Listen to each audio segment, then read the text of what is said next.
descrever uma população, certo? A gente coletou, a gente fez toda uma etapa de coleta de dados, seja questionário, entrevista, etc. E aí a gente perguntou para as pessoas, porque a gente queria formular perfis, a gente perguntou a altura, o peso e a idade dela. Então, a partir de uma análise quantitativa, a gente pode dizer que uma pessoa média de uma população, ela tem 1,60 de altura, ela pesa 55 quilos e ela tem 20 anos de idade. Uma análise quantitativa está tudo bem, porque a gente está formulando um perfil através de dados numéricos, através de dados de representações numéricas. Numa análise qualitativa, para o mesmo conjunto de dados, a gente poderia afirmar que a população média ela é alta, porque para mim 1,60, para mim não, tá? A partir de dados científicos. Pessoas a partir de 1,60 são consideradas altas. E aí é uma população média que também é magra, porque está dentro do peso ideal do não sei o quê, e ela é jovem. Então, na análise quantitativa, a gente vai começar a classificar, ao invés de quantificar, né? A gente vai começar a categorizar dados. E aí o objetivo da análise qualitativa é transformar dados que não estão tão estruturados, e eles podem ser encontrados em textos ou qualquer outra espécie de artefato, numa descrição mais detalhada sobre aspectos que são importantes de uma situação ou problema sendo levado em consideração. Essa descrição ela pode assumir diversas formas, né, como narrativas mais textuais, ou então diagramas gráficos, ou então tabelas de resumo. E esse tipo de representação, né, os diagramas, as tabelas, etc., eles podem ser combinados para a gente dar mais riqueza de resultados. Antes da gente começar a analisar, a gente precisa organizar os dados. A gente viu isso na parte de análise quantitativa, tá? Então, os dados, eles precisam passar pelo mesmo processo de limpeza, de remoção de dados inválidos, de dados que não foram completos, de algum problema que aconteceu com algum dado, etc. Isso precisa ser limpo e organizado, tá? Antes de ser feito qualquer tipo de análise.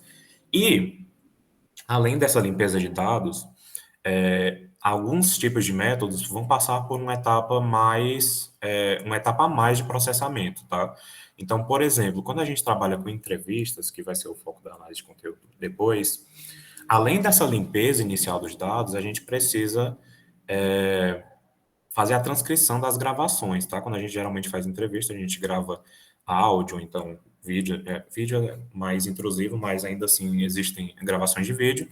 E isso precisa ser transcrito, né? Porque a análise da entrevista, ela não vai ser feita dentro do vídeo. A gente não vai abrir o vídeo e vai separar partes dele e vai começar a categorizar essas partes. Na verdade, a gente transcreve o que a pessoa falou e a partir do texto é que a gente vai fazer a análise do que a gente quer. Só uma observação, Caio. Pode falar? Pode até ser de interesse a gente pegar trechos do vídeo, dependendo do que é que a gente está. Qual é o objetivo, né? Então, por exemplo, se você fez o Thinking Aloud, ou seja, para a pessoa ir usando o protocolo Thinking Aloud, ela vai usando a aplicação e vai falando o que ela está pensando, né? De maneira resumida, é isso. Então, se isso acontecer, se você usou isso daí, você precisa da análise do vídeo junto com a análise da voz, porque você precisa ver o que é que ela estava fazendo e relacionar com o que ela estava falando. Então, na hora que você transcreve, você bota a observação do contexto, né? Do que estava acontecendo, de qual era a ação. Você pode até criar uma codificação específica para quais eram as atividades dentro da interface que ela estava fazendo. Mas essa é uma análise que você vai precisar aí, muitas vezes até guardar qual foi o momento do vídeo, que determinada ação aconteceu, porque às vezes você precisa consultar. Isso também acontece quando você está fazendo algum tipo de análise com relação a expressões faciais. A gente não vai fazer, mas se fosse isso também é importante. Só um adendo. Perfeito. Inclusive, podem me interrompendo, tá, Jorge? A qualquer momento aí, fica à vontade. E aí, após essa limpeza inicial, só falando um pouco sobre classificação dados qualitativos, das abordagens utilizadas para analisar dados qualitativos, a gente tem a abordagem indutiva e dedutiva. Então, após essa limpeza inicial, os dados qualitativos eles podem ser analisados indutivamente, ou seja, a gente vai pegar os dados que a gente coletou, os dados qualitativos, e a gente vai, a partir dos dados, de dentro dos dados, a gente começa a tirar conceitos, a gente começa a gerar as categorias, os temas do que a gente está analisando. Ao contrário do método dedutivo, que a gente utiliza um conhecimento prévio, a gente vai atrás da literatura, algumas teorias, alguns conceitos que já existem, a gente formula categorias, a gente formula os temas anteriormente à coleta de dados, de preferência, né? E a gente utiliza essas categorias para categorizar o conteúdo que a gente vai receber. Então, existem essas duas abordagens. Mas, independente do objetivo, né, dessa abordagem que a gente escolher, o objetivo de uma boa análise qualitativa, de qualquer análise, na verdade, é que ela seja confiável, tá? Uma análise, ela precisa ser replicada por outra pessoa se ela utilizar as mesmas condições, as mesmas variáveis. Isso é um conceito de pesquisa científica no geral, tá, gente? Uma pesquisa precisa ser replicável. E uma maneira da gente conseguir uma certa confiabilidade na nossa análise é treinar uma outra pessoa para ela fazer a codificação do dado qualitativo junto com o pesquisador principal. E aí, se a partir do que ele é treinado, se as duas pessoas fizerem a análise e a análise for muito discrepante, for muito diferente, tem algum problema, né? Ou o treino ele foi inadequado, ou as categorias não estão funcionando e precisam ser melhoradas, tá? E aí, quando a gente atinge um nível mais alto de confiança, a gente consegue fazer o cálculo de confiabilidade, né? O Inter-Rater Reliability, a gente viu isso no PIBIC. Então, a gente precisa garantir uma certa confiança na nossa análise, tá? A gente não é só separar os dados e categorizar e dizer que está tudo bem, porque a gente precisa dar o máximo de confiança possível nessa nossa análise. E aí, existem algumas abordagens de análise de dados qualitativos que podem ser utilizadas, certo? Uma que aparece no design de interação, ela é até bem famosinha, que é a análise de incidentes críticos. Existe também a análise temática e a análise de conteúdo. No caso, hoje a gente vai focar nessas duas últimas, tá? E o que é a análise temática? A análise temática, ela é considerada um termo mais geral para cobrir uma série de abordagens de análise de dados qualitativos. Ela tem três objetivos principais, tá? A gente tem identificar temas importantes a partir dos dados. É importante dizer que a análise temática ela tem uma abordagem indutiva, então, a partir do conjunto de dados, a gente vai conseguir tirar os temas que vão classificar aqueles dados, tá? O segundo objetivo, compreender como os temas se relacionam uns com os outros e como eles se manifestam nos dados. E terceiro, utilizar temas para gerar novos conhecimentos sobre um determinado fenômeno.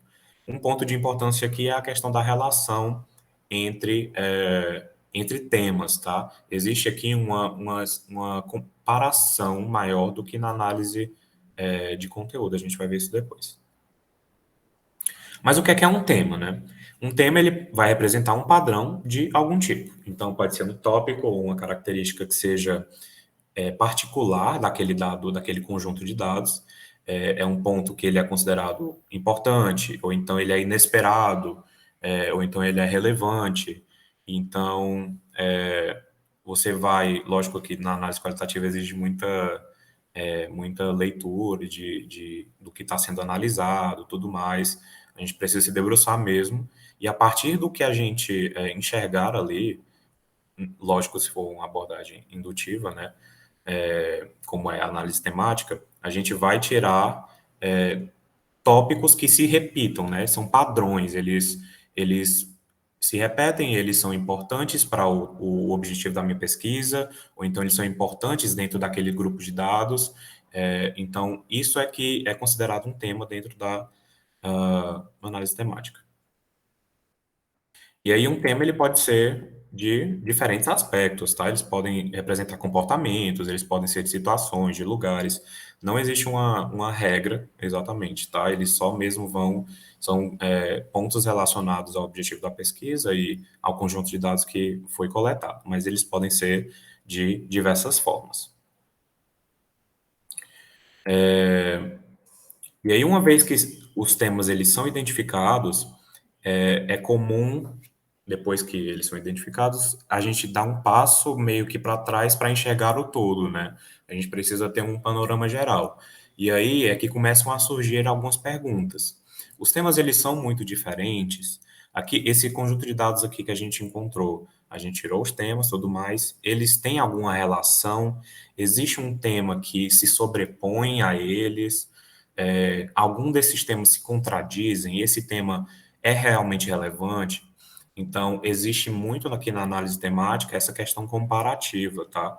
Essa questão de conexão entre os temas.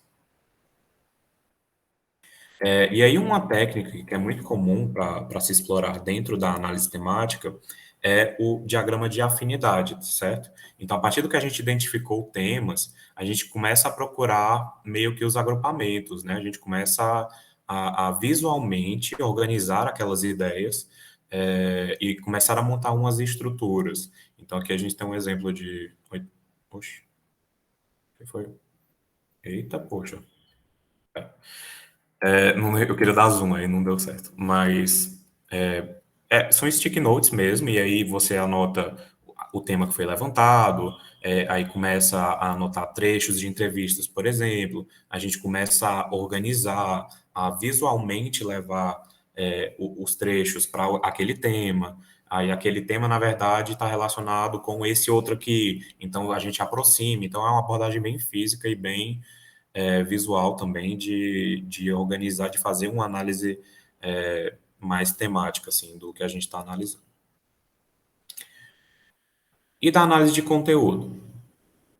A análise de conteúdo envolve tipicamente a classificação de dados em temas ou categorias, o que é por isso que se confunde um pouco com a análise temática, porque existe de certa forma, uma análise temática, mas não tão comparativa assim.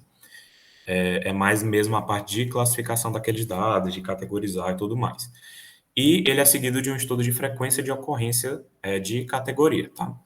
E aí os três objetivos principais da análise de conteúdo são identificar e compreender temas, padrões e relação entre os dados, mas não tão detalhadamente como na análise de conteúdo. Explorar a forma como os dados podem informar as afirmações teóricas feitas nos estudos de investigação. Então, se a gente fez um levantamento bibliográfico, a gente fez uma pesquisa anterior, gerou as categorias a priori, né, que são as categorias é a abordagem dedutiva, né? A gente pegou os dados anteriores e formulou categorias, classificações, temas que vão classificar os dados da coleta posteriormente. Então, a gente precisa explorar esses dados de forma que eles confirmem o que a gente viu em teorias, tá? E o terceiro objetivo, quantificar os dados qualitativos. Então, a gente tem também aqui na análise de conteúdo um aspecto quantificável. A gente tem dados quantitativos, eles geram dados quantitativos. Não só dados quantitativos, mas eles também geram dados quantitativos, ao contrário da análise temática, que não necessariamente gera dado quantitativo. A análise de conteúdo, ela geralmente ela vem junto com outras técnicas, tá? Então, tem um exemplo desse artigo, né, não sei falar, mas Weixin Zhai, eu acho, e Jean-Claude Thiel, de 2017. Eles analisaram dados da rede social. Alguém falar alguma coisa? Ah. Eles analisaram dados das redes sociais Weibo, Weibo é tipo o Twitter, para a China, né? E eles queriam investigar emoções, atitudes, opiniões dos chineses em relação a uma tempestade que atingiu Pequim em 2012, que causou 79 mortes. E aí eles analisaram, né, o conteúdo utilizado junto com uma análise de sentimentos, que é uma abordagem que extrai as emoções e informação da linguagem natural. E aí, a partir dos resultados, eles puderam afirmar que existiram sentimentos de dor e tristeza com relação ao entalamento dentro das casas durante o dilúvio que foi gerado por essa tempestade. Então, é um exemplo de análise de conteúdo a partir do texto que foi colocado nessas redes sociais, junto aí com uma análise de emoções, que a gente extrai emoções da linguagem natural. Tendo definido de forma geral essas duas abordagens, a gente chega nas diferenças, né? Então, eu falei um pouco já das diferenças que são encontradas, mas apesar disso, são métodos que têm semelhanças, né? Então, a gente vai pegar aquele conteúdo, a gente vai formular as categorias, ou no caso da análise temática, é sempre no conjunto de dados, tá? Mas na análise de conteúdo, a gente pode formular antes ou durante também, na coleta de dados, no conjunto de dados, desculpa. Então, existem semelhanças entre esses métodos, né? Então, eles vão examinar materiais textuais, e aí textuais entre aspas, porque podem ser materiais midiáticos, né? Imagens, vídeos, sons, etc. Mas quais que são as diferenças, então, né? Então, primeiro que a análise temática ela vai se concentrar nos temas mais abrangentes dos dados e na forma como esses temas se relacionam entre si. Então, tem muita questão da comparação entre os temas, tá? E as perguntas, os resultados, eles vão envolver essa conexão entre os temas. E na análise de conteúdos, investigadores contam com exemplos de conceitos codificados, palavras-chave, dentro de grandes quantidades de dados textuais, com menos ênfase na comparação ou contraste desses códigos. Na análise temática, ela vai envolver uma abordagem indutiva na análise, tá? Então, o dado foi coletado e a partir do dado a gente gera os temas, as categorias, etc. E na análise de conteúdo, ela pode ser feita tanto utilizando uma abordagem indutiva ou utilizando uma abordagem dedutiva. E aí são chamadas as categorias a priori, né? São as categorias que são geradas a partir de literatura, são categorias que foram geradas antes da coleta de dados, que a gente, a partir de uma determinada teoria ou conhecimento, a gente vai classificar os dados posteriormente. E as categorias a posteriori são as categorias formuladas a partir do conjunto de dados mesmo, né? A gente percebeu que durante a entrevista foi relatado essa categoria aqui, essa possível categoria aqui, que a gente não tinha previsto na literatura. Então, a gente pode utilizar das duas abordagens na análise de conteúdo. E aí, uma terceira diferença, como o nome indica, a análise de conteúdo era historicamente aplicada ao conteúdo, né? E aí isso incluiria jornais, livros, revistas, cartas, etc., qualquer tipo de conteúdo desse sentido.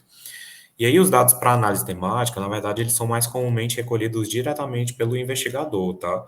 Então, no caso, por exemplo, entrevistas semi-estruturadas. Mas isso não quer dizer que a análise temática não possa estar associada a outros conteúdos, e a análise de conteúdo necessariamente vai ser de conteúdos mais out, assim, científicos, né? A gente pode, sim, fazer uma análise de conteúdo de entrevistas, assim como a gente pode analisar tematicamente artigos de jornais, etc., tá? E aí, focando agora em como fazer uma análise de conteúdo de uma entrevista.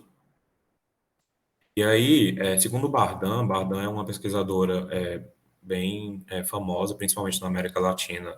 Ela fala bastante sobre análise de conteúdo.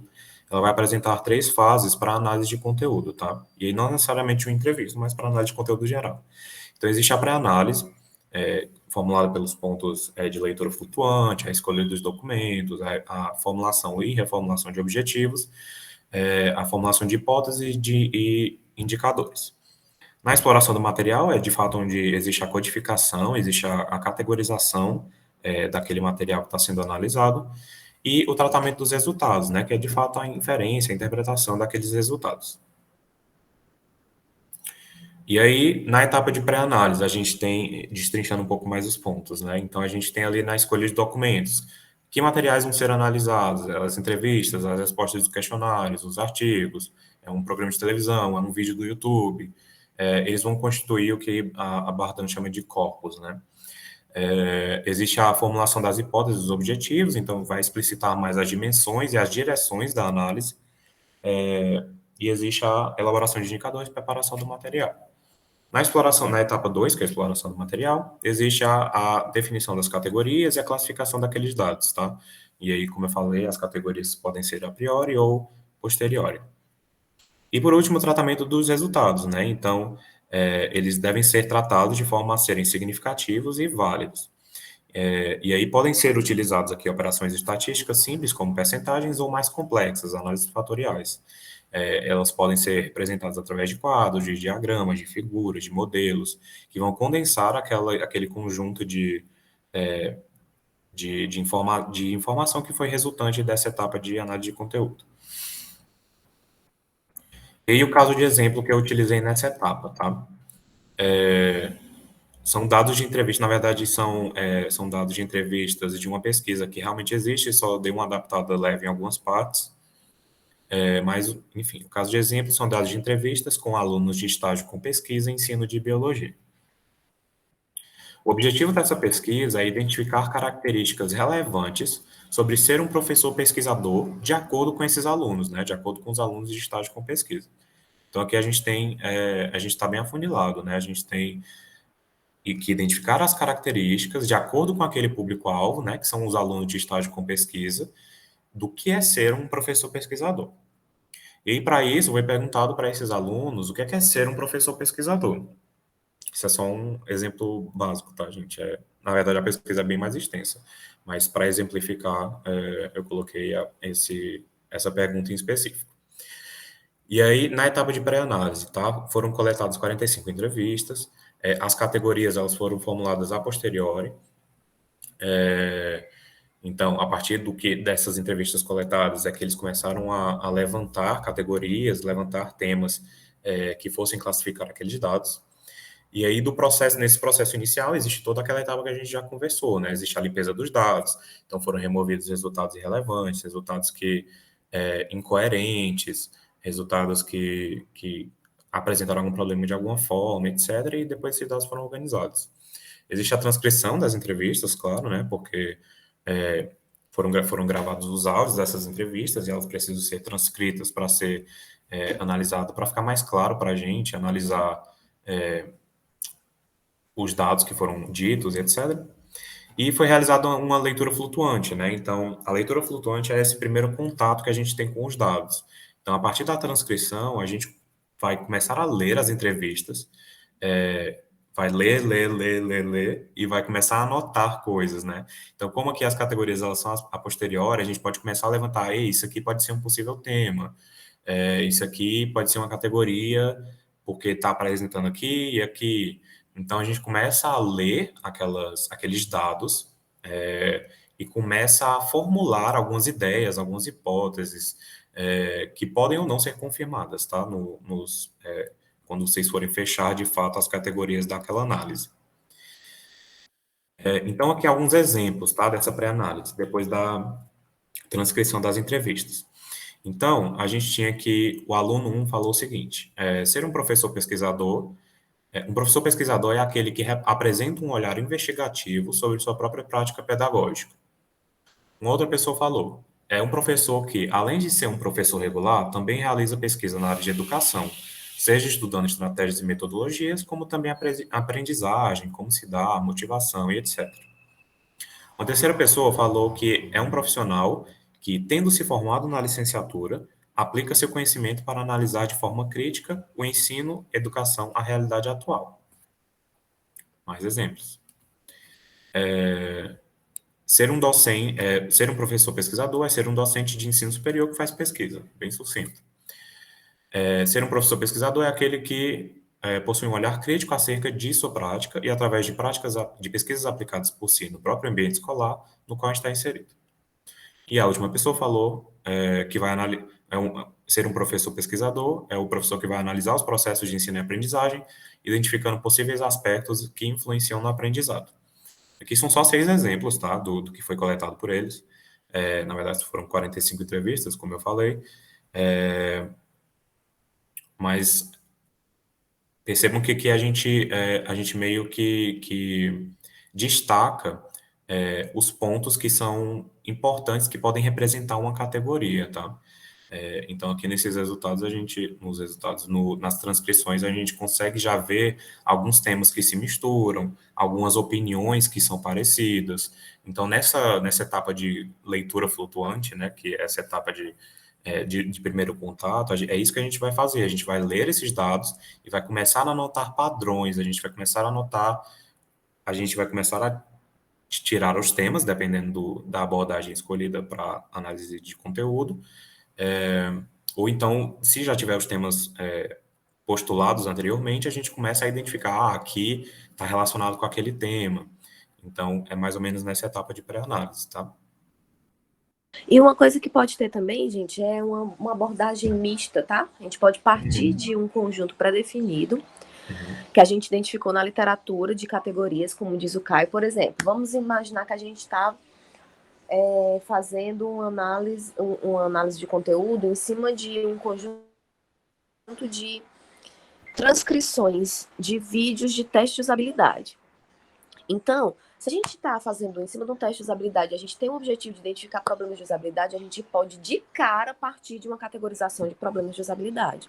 uhum, Então, a gente poderia, por exemplo, partir de um conteúdo como um conjunto de guidelines, ou então um conjunto até de heurísticas, não são definidas para esse fim, mas a gente pode partir de um conjunto assim que já caracteriza aquele tipo de elemento que a gente está procurando. Então, por exemplo, se a gente partir das 10 heurísticas de Nielsen como um conjunto inicial de temas, de problemas de usabilidade que a gente está procurando, a gente vai já de cara conseguir encaixando várias coisas dentro dessas categorias, mas a gente também tem a liberdade nessa abordagem mista de identificar outros problemas, outras categorias que não estão dentro daquelas categorias que a gente inicialmente definiu e expandir esse conjunto. Claro que essa expansão, sempre que a gente faz essa abordagem aí de extrair as categorias de dentro dos dados, que a gente faça isso do zero, que a gente parta de um conjunto e expanda, não é um processo muito, muito simples, porque assim, o que é que define para você que você está com o conjunto correto de categorias, adequado de categorias? Quando uhum. é que está suficiente o número de categorias? Aqueles dois elementos, eles realmente pertencem àquela categoria, à mesma categoria? Será que eu deveria quebrar essa categoria em duas? Então, não é um processo simples, porque para poder chegar num conjunto maturado de categorias, você tem muito trabalho nesse sentido aí. Então, Sim. partir de um conjunto, para quem está começando, é sempre um processo mais simples do que extrair as categorias de dentro dos dados, tá? Mas aí a gente tem essa possibilidade de ter essa abordagem assim mista, nessa possibilidade de identificação de categorias também. Fora, Tia, só complementando que partir de um conjunto de uma pesquisa anterior ou um teórico anterior da área, isso dá uma validade, principalmente para quem está iniciando, né? De que você está trabalhando com categorias que são de fato pertinentes para aquele domínio, né? Uhum. Perfeito.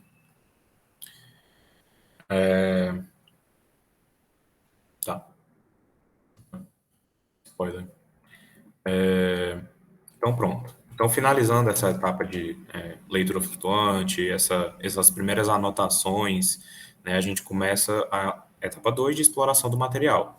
E aí é que, de fato, a gente ou vai utilizar as categorias a priori, né, que foram levantadas anteriormente, a gente vai começar a classificar aqueles dados, e se a gente estiver utilizando a abordagem mista, ou então só a categoria a posteriori, a gente vai definir, de fato, as categorias que vão classificar aqueles dados, tá?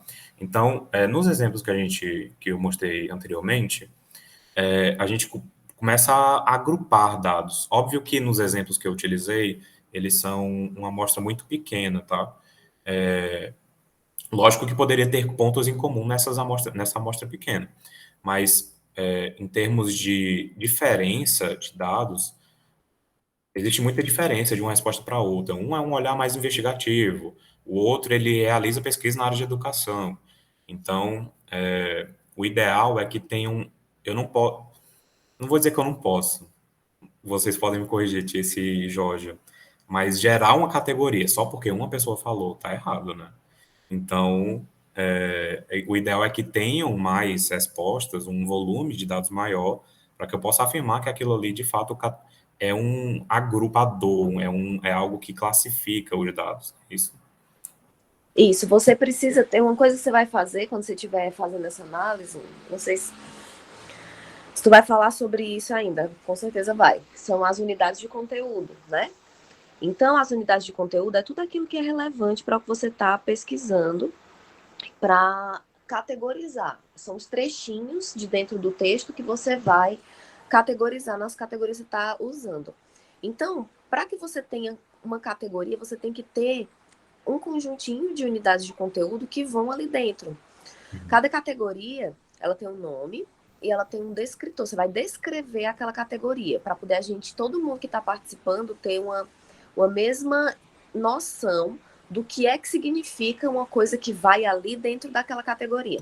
Então, não é só o nome, porque o nome eu interpreto de um jeito, você interpreta do outro, mas se tem um textinho descrevendo o que é que significa aquela categoria, pronto, aí a gente consegue colocar vários elementos ali dentro. Então, eu não vou dizer nunca, porque, sei lá, de repente pode até ter um caso, mas eu acho raramente vai acontecer Uhum. de você ter uma categoria que tem toda uma descrição que é fundamentada, justificada a partir de uma única unidade de conteúdo. Exceto, o que pode acontecer? Eu posso ter uma categorização a priori, e pode ser que dentro daquele conjunto de dados que eu estou analisando, só apareceu uma unidade de conteúdo que vem que se encaixa dentro daquela categoria. Mas veja, não fui eu que defini aquela categoria. Ela já é uma categoria que existe para aquele domínio. Por isso que isso que a Georgia falou é muito importante, de que traz mais confiabilidade para o seu trabalho. Porque se eu tenho um conjunto de categorias que fui eu que defini, só tem uma categoria lá, só tem uma unidade de conteúdo nessa categoria, é muito provável que tenha um problema aí. Mas se tem um conjunto de categorias que já existem e eu estou usando elas para definir, para categorizar o meu conteúdo, a única coisa que quer dizer, se só tiver um item dentro daquela categoria, é que não teve ocorrências suficientes ali dentro da minha amostra daquele problema ou daquela situação específica que está sendo categorizada. Não quer dizer que a minha categorização está errada, apesar de, bom, sempre pode estar errado, mas não quer dizer necessariamente isso. Vocês estão entendendo? Porque, assim, é uma discussão muito abstrata para quem nunca fez isso daqui. Se você nunca passou por esse processo de pegar uma entrevista, ou pegar um vídeo, transcrever, encontrar as unidades, categorizar, a gente falando essas coisas parece assim muito Principal, né? Mas, principalmente que tem assim, uma coisa importante para vocês saberem quando vocês estiverem pesquisando é que há pessoas que confundem análise de conteúdo com análise de discurso. E são abordagens e metodologias completamente diferentes. Por exemplo, na análise do discurso, mesmo que eu tenha a ocorrência de só uma palavra, ela pode ser sim relevante para o que eu estou pesquisando e a investigação que eu estou fazendo. Já se eu estiver trabalhando com análise de conteúdo, eu já tenho uma outra abordagem, como é isso que a gente está explicando, tá, gente? Não confundam as duas coisas. Perfeito, Jorge. Gente, a reunião termina em 10 minutos. Eu já estou acabando, mas talvez não dê tempo para perguntar alguma coisa para ti, se tirar dúvida. Já está perto aqui do meu mas final. vocês podem perguntar para a Jorge. Vamos indo aqui e a gente vê, tá? Vamos lá. Então, a gente começa nessa etapa de exploração de material, onde a gente vai classificar de fato o dado, a gente começa a levantar, como a Matheus falou, as unidades de conteúdo, né? Então, dentro dos textos, a gente vai ver pontos em comum, a gente vai começar a agrupar os dados, as falas, aqui no caso da entrevista, né? Por temas que são parecidos, por pontos que eles levantaram em comum, que se repetem, e aí a gente vai começar a destacar alguns pontos que vão descrever uma possível categoria, no caso aqui da pesquisa, que é a categoria a posteriori, né? Então, aqui, ó, nas respostas do aluno 1 e do aluno 5, aquele que apresenta, o professor pesquisador é aquele que apresenta um olhar investigativo sobre sua própria prática pedagógica. E aí o aluno 5 falou, é aquele que possui um olhar crítico acerca da sua prática. e através de pesquisa, tananã. Então, são pontos em comum entre essas duas falas, né? Então, aqui lógico que tem mais pessoas na pesquisa que eles fizeram, tá? Mas aqui é um exemplo de como você vai ver aquele conjunto de dados. Você tem que começar a procurar pontos em comum. E aí, esses dois dados aqui, eles geraram uma categoria e reflete sobre a própria prática. É uma característica de um professor pesquisador, de acordo com esse público-alvo. E aí, outros pontos das entrevistas vão gerar outras categorias, tá? Então, aqui, no aluno 2 focou na pesquisa na área de educação. Então, é uma característica relevante para alguns alunos. Ele leciona e pesquisa na área de educação. Então, uma questão que inclusive, eu estava vendo que é um desafio na hora também de fazer uma análise de conteúdo, análise temática, é a granularidade das categorias, né? A gente vai usar uma palavra para descrever essa categoria, a gente vai usar uma frase para descrever essa categoria, ou vai ser um parágrafo inteiro para descrever. Existe também essa questão. Então, geralmente, os exemplos que eu vi, geralmente eles são frases, tá? Mas isso não é regra, pode ser uma palavra aqui, podia ser só educação. E aí, tá agrupados as respostas, mas lógico que quando a gente tem uma frase, ou então algo mais longo, assim, a gente consegue afunilar melhor, né, aquele conjunto de dados. E aí tem um outro exemplo aqui, que um professor pesquisador aplica seu conhecimento para analisar problemas profissionais da própria área. E aí, na etapa de tratamento de resultados, a gente vai ter a questão quantitativa, né? A gente vai quantificar quantas vezes aqueles temas aparecem, quantas vezes aquelas categorias vão aparecer. Então, pensando no objetivo da pesquisa, que era a questão de identificar essas características que vão definir o que é ser um professor pesquisador, a gente tem que as categorias mais relevantes são um professor que reflete sobre a própria prática, com 23 respostas, e lecione e pesquisa na área de educação, com 8 respostas. Então, esse é um exemplo muito simplificado, e também mais mastigado, né, porque já está pronto, de como é feita uma análise de conteúdo em cima de uma entrevista. Referências. É isso. Para quem não estava aqui no começo, não vai ter prática, eu não consegui formular a tempo, porque eu estava no comitê de ética e tal. Mas é isso. Obrigada, Caio, foi ótimo. Esse é